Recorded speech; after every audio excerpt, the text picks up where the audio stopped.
రేగొండిలో మహిళ హత్య. ఇది కథనం. వికారాబాద్ జిల్లా పెద్దమూల్ మండలం రేగొండి గ్రామంలో జరిగిన మహిళ హత్య కేసును పోలీసులు ఛేదించారు. మంగళవారం తాండూరు డీఎస్పీ కార్యాలయంలో డీఎస్పీ నర్సింగ్ యాదవ్ హత్య వివరాలను వెల్లడించారు. తాండూరు పట్టణంలో అడ్డకూలీ చేసుకుంటూ జీవనం సాగిస్తున్న యాలాల్ మండలం పగిట్యాల గ్రామానికి చెందిన ఒక మహిళను ఈ నెల 24న తాండూరులోని అడ్డకూలీ నుంచి బండమీదపల్లి గ్రామానికి చెందిన మాల నరసింహులు మరియు కర్ణాటక రాష్ట్రానికి చెందిన కిషోర్ షిండే అనే ఇద్దరు వ్యక్తులు పని కల్పిస్తామని ఆశ కల్పించి ఆమెను ఆటోలో పెద్దమూల్ మండలం రేగొండి గ్రామంలోని నిర్జీవ ప్రాంతానికి తీసుకెళ్లి ఆమె గొంతుపై కత్తితో పొడిచి చంపేసి ఆమె వద్ద ఉన్న ఆభరణాలను లాక్కొని తిరిగి మంబాపూర్కు వచ్చి అటు నుంచి తాండూరుకు చేరుకొని కళ్ళు తాగి వెళ్లిపోయారు. దొంగిలించిన ఆభరణాలను శంకరపల్లిలో విక్రయించారని వాటిని స్వాధీనం చేసుకోవడం జరిగిందని డీఎస్పీ తెలిపారు. మృతురాలి కూతురు ఇచ్చిన ఫిర్యాదు మేరకు పోలీసులు కేసు నమోదు చేసి దర్యాప్తు ప్రారంభించారు. ఎలాంటి ఆధారం దొరకకుండా చాకచక్యంగా వ్యవహరించిన నిందితుల కోసం పోలీసులు అన్వేషణ ప్రారంభించారు. అడ్డకూలీ వద్ద పని కోసం వేచి ఉన్న ఆమెను మాల నరసింహులు, కిషోర్ షిండేలు ముగ్గురు కలిసి ఆటోలో వెళ్తున్న దృశ్యాలు సీసీ కెమెరాలు రికార్డు కావడంతో నిందితులు దొరికారని డీఎస్పీ తెలిపారు. A1 ముద్దాయి అయిన మాల నరసింహులు ఇదివరకే యాలాల్ పోలీస్ స్టేషన్లో నేర చరిత్ర కలిగి ఉన్నాడని, గతంలో కూడా ఆభరణాల కోసం ఒక మహిళను నమ్మించి చంపేసి ఆమె వద్ద ఉన్న ఆభరణాలను ఎత్తికెళ్లాడని డీఎస్పీ వివరించారు. వీరిద్దరిపై కేసు నమోదు చేసి రిమాండ్కు తరలిస్తున్నట్లు డీఎస్పీ నర్సింగ్ యాదయ్య వెల్లడించారు. ఈ కేసును ఛేదించిన పోలీసులకు డీఎస్పీ అభినందిస్తూ రివార్డులను అందజేశారు. Good morning all. మీకు అందరూ తెలుసు, ఈ నెల 24వ తారీఖు నాడు మన రేగొండ గ్రామ శివారులో ఒక గుర్తులేని మహిళని ఎవరో గుర్తులేని దుండగులు పదునైన ఆయుధంతో ఆమె మెడపైన మెడ కోసి అక్కడ హత్య చేయడం జరిగింది. ఆ విషయం అంతా కూడా తదుపరి ఈ విషయం పోయి దానిపైన కేసు నమోదు చేసి వాళ్ళ కూతురు ఇచ్చిన కంప్లైంట్ మేరకు ఆ కేసు నమోదు చేసి తర్వాత ఆమె ఆధార్ కార్డు చూస్తే ఆమె ఎవరో మనకు ఐడెంటిఫై అయింది. ఆమె యాలాల్ మండలానికి సంబంధించిన ఆమె. సో ఆమెను ఐడెంటిఫై చేసి ఆమె కూతురు తీసుకొని ఆమె కూతురుతోటి మనం కేసు నమోదు చేయడం జరిగింది. ఇట్టి కేసులో దర్యాప్తు చేపట్టిన తర్వాత అండ్లకు మనకు తెలిసింది ఏంటంటే ఇది మనకు క్లూలెస్ కేసు. యాక్చువల్లీ మనకు ఎలాంటి క్లూస్ లేవు ఇందులో. అక్కడ డాగ్ స్క్వాడ్ తీసుకెళ్ళినా, మేము క్లూస్ టీమ్ తీసుకెళ్ళినా, ఎవరు తీసుకెళ్ళినా కానీ కూడా మనకి ఎలాంటి క్లూస్ లభించలేదు దాంట్లో.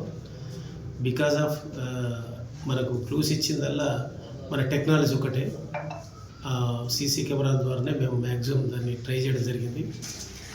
సో అదర్వైజ్ ఈ కేసు కూడా ఛేదించడం చాలా కష్టమైంది. కాబట్టి ఈ కేసుకు సంబంధించి మేము దాన్ని నైట్ బాగా మేము మా టీం అంతా కలిసి బాగా కష్టపడడం జరిగింది. నైటే వీళ్ళని ఐడెంటిఫై చేయడం జరిగింది. పట్టుకోవడంలో కొంచెం లేట్ అయింది, కానీ ఎవరు నేరస్తులు అనేది మాత్రము రోజు రాత్రి మేము ఐడెంటిఫై చేసి నిర్ధారించుకున్నాం. తర్వాత వెంటనే వీళ్ళకు గాలించి ఈరోజు పట్టుకోవడం జరిగింది. దీంట్లో ప్రధాన ముద్దాయి అయినటువంటి మాల నరసింహులు, ఇతడు 54 సంవత్సరాలు ఉంటాడు. ఇతను బండమీదపల్లి గ్రామం పెద్దమూల్ మండలం ప్రధాన నిందితుడు. అతనితో పాటు ఇక్కడే లేబర్ అడ్డ మీద పనిచేసినటువంటి కిషోర్ షిండే, అతనికి 29 సంవత్సరాలు ఉంటాడు. అతడు బసవ కళ్యాణ్ మన కర్ణాటక స్టేట్కి సంబంధించిన బసవ కళ్యాణ్ అతడు. ఇక్కడ ఇద్దరు కలిసి లేబర్ అడ్డకి మీదకి వచ్చేసి ఈ మహిళని టార్గెట్ చేశారు. ఎందుకంటే ఆ మీద కొంచెం ఆభరణాలు ఉన్నాయి, కాళ్ళ కడియాలు, మెడలో గుళ్ళు, చెవులకు కమ్మలు, చెవుల పూసలు, ముక్కు పుడక, ఇవన్నీ చూడడంతో ఆమెను ఎలాగైనా హత్య చేసి ఆభరణాలు దూసుకోవాలనే ఉద్దేశంతో ఆమెను టార్గెట్ చేసుకొని ఆ రోజు వచ్చి అదే రోజు 24వ తారీఖు వీళ్ళ 9:30 సమయంలో వచ్చేసి ఆమెతోటి పని ఉందని చెప్పి తీసుకొని పోయి ఆమెను ఇక్కడ ఈ లేబర్ అడ్డ నుంచి తీసుకొని పోయి ఆర్టీసీ బస్ స్టాండ్ తీసుకుపోయి అక్కడ బస్సు ఎక్కించుకొని పోయి మన మంబాపూర్ దగ్గర బస్సు దింపడం జరిగింది. అక్కడి నుంచి టువర్డ్స్ రేగొడి పోయి మన ఫామ్ హౌస్ ముందుకు వెళ్ళి డైరెక్ట్ పోయి ఒక ఐసోలేటెడ్ ప్లేస్కి తీసుకువెళ్ళి ఆమె ముందు ఇక్కడ పని ఉందని నమ్మించడం జరిగింది. ఆమెని బాగా నమ్మిస్తే ఆమె డౌట్ పడుతుంది. అప్పటికి కూడా పడుతున్నా కానీ వీళ్ళు అలాగే నమ్మించి తీసుకుపోవడంతో అక్కడికి పోగానే ఈ A1 మల్లేష్ నరసింహులు ఎవరైతే ఉన్నారో అతను జుట్టు పట్టుకొని మెడపైన చిన్న పదునైన ఆయుధం కత్తి తీసుకున్నాడు. కత్తితో కట్ చేయడం జరిగింది. అక్కడే ఉన్న రాయి తీసుకొని కింద పడిపోగానే అక్కడ ఉన్న రాయి తీసుకొని ఆ మెడపైన కొట్టడం జరిగింది. దాదాపు ఈ హ్యాండ్ బోర్డ్ అంతా ఫ్రాక్చర్ అయిపోయి హోల్ పడిపోవడం జరిగింది. అదొక 2-3 డేస్ అయిపోయింది కాబట్టి ఆ లోపల మొత్తం ఈ మాగీస్ అన్ని ఫామ్ అయిపోయి అదంతా తినేసడం జరిగింది. సో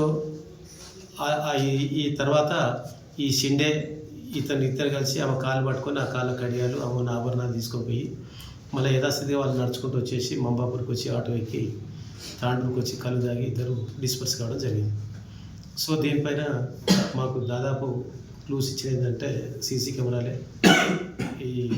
ఈ సీసీ కెమెరాలు ఏర్పాటు చేయడంలో కూడా చాలా దోహదపడ్డటువంటి మన అంజీవ్ ఉన్నాడు, ప్రైవేట్ ఆపరేటరే, బట్ అతను బాగా సహకరించాడు.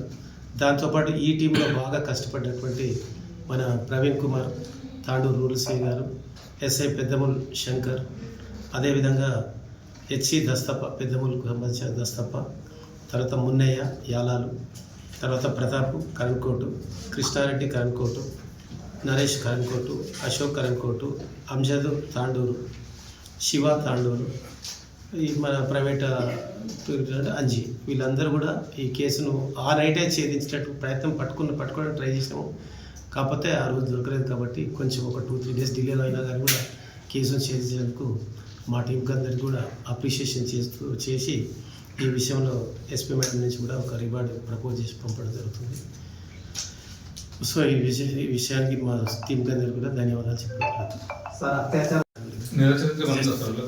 వీళ్ళకున్నది దీంట్లో A1 మాల నరసింహులు ఇంతకుముందు క్రైమ్ నెంబర్ 56 ఆఫ్ యాలాల్ పిఎస్లో ఒక మర్డర్ కేసులో ఇన్వాల్వ్ అయ్యాడు. సేమ్ ఇదే విధంగా మర్డర్ కేసులో ఇన్వాల్వ్ అయ్యాడు. లక్ష్మి అనే మహిళను 56/21 అనే క్రైమ్ నెంబర్లో 21 అనే క్రైమ్ నెంబర్ లక్ష్మి అనే మహిళను చంపి ఆమె పైన కూడా ఆభరణాలు చూసుకోవడం జరిగింది. ఇది సెకండ్ మర్డర్ అవుతుంది.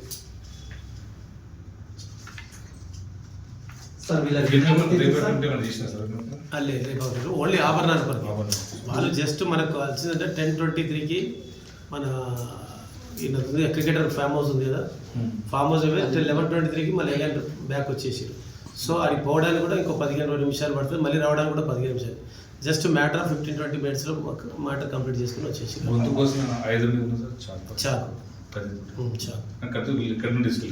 ఇక్కడికి వెళ్ళి తీసుకెళ్ళారు. ఆభరణాలు రికవరీ అయినాయి. ఆమె కాలే కడియాలు శంకర్పల్లిలో అమ్మడం జరిగింది. సింధేకు నరసింహమూర్తి సంబంధం సార్ ఇక్కడే పరిచయం, లేబర్ అడ్డ మీద పరిచయాలు ఏం లేవు, లేబర్ అడ్డ మీద పరిచయం. ఇక్కడ లేబర్ కదా, వాళ్ళు లేబర్ అడ్డ మీద పరిచయం. సో ఇవన్నీ శంకర్పల్లిలో ఒక దుకాణంలో అంతా అవన్నీ రికవర్ చేసుకుంటూ ఉంటుంది. షిండే రైల్వే స్టేషన్ ఉంటాడు, పోతుంటాడు, వస్తుంటాడు, వేగబండి అతను. యాక్చువల్లీ పేరెంట్స్ లేరు, ఎవరు లేరు, ఆయనకి పెళ్లి కాలేదు. సో అతను ఇట్లా లేబర్ అడ్డా తీసుకొని తాకుండా ఇక్కడ పడితే అక్కడే ఉంటాడు. వాడిని వీడు తీసుకొని పోవడం జరిగింది. సో ఇది శంకర్పల్లి నుంచి మనం ఈ ఆభరణాలు కూడా రికవర్ చేసుకోవడం జరిగింది. ఆ డిసీజ్ సంబంధించిన ఫోన్ కూడా ఈ ముద్ద A1 నర్సింగ్ దగ్గర రికవర్ చేయడం జరిగింది. ఆ ఫోన్ కూడా సార్ ఎక్కడ గుర్తు ఇచ్చింది సార్ సీసీ కెమెరా ఇక్కడే మన లేబర్ అడ్డా అక్కడి నుంచే లీడ్ ఇచ్చింది మనకు. అంటే ఆమె కూడా తీసుకెళ్ళేటప్పుడు గుర్తించారా సార్? ఆమెను కూడా ఐడెంటిఫై చేయడం, ఆ ఊళ్ళని పిలిపించి కొంతమందిని అక్కడ ఉన్న ఐడెంటిఫై చేసి ఆ లేడీ కరెక్ట్ ఎవరని చెప్పి ఐడెంటిఫై చేస్తే కొంతమంది మనకు ఆ ఊరు నుంచి కొంచెం చిన్న సమాచారంతో ఆమె చెప్తే ఆమె ఎవరు టార్గెట్ చేసిరని చూసుకొని దాని ద్వారా లీడ్ తీసుకున్నాం.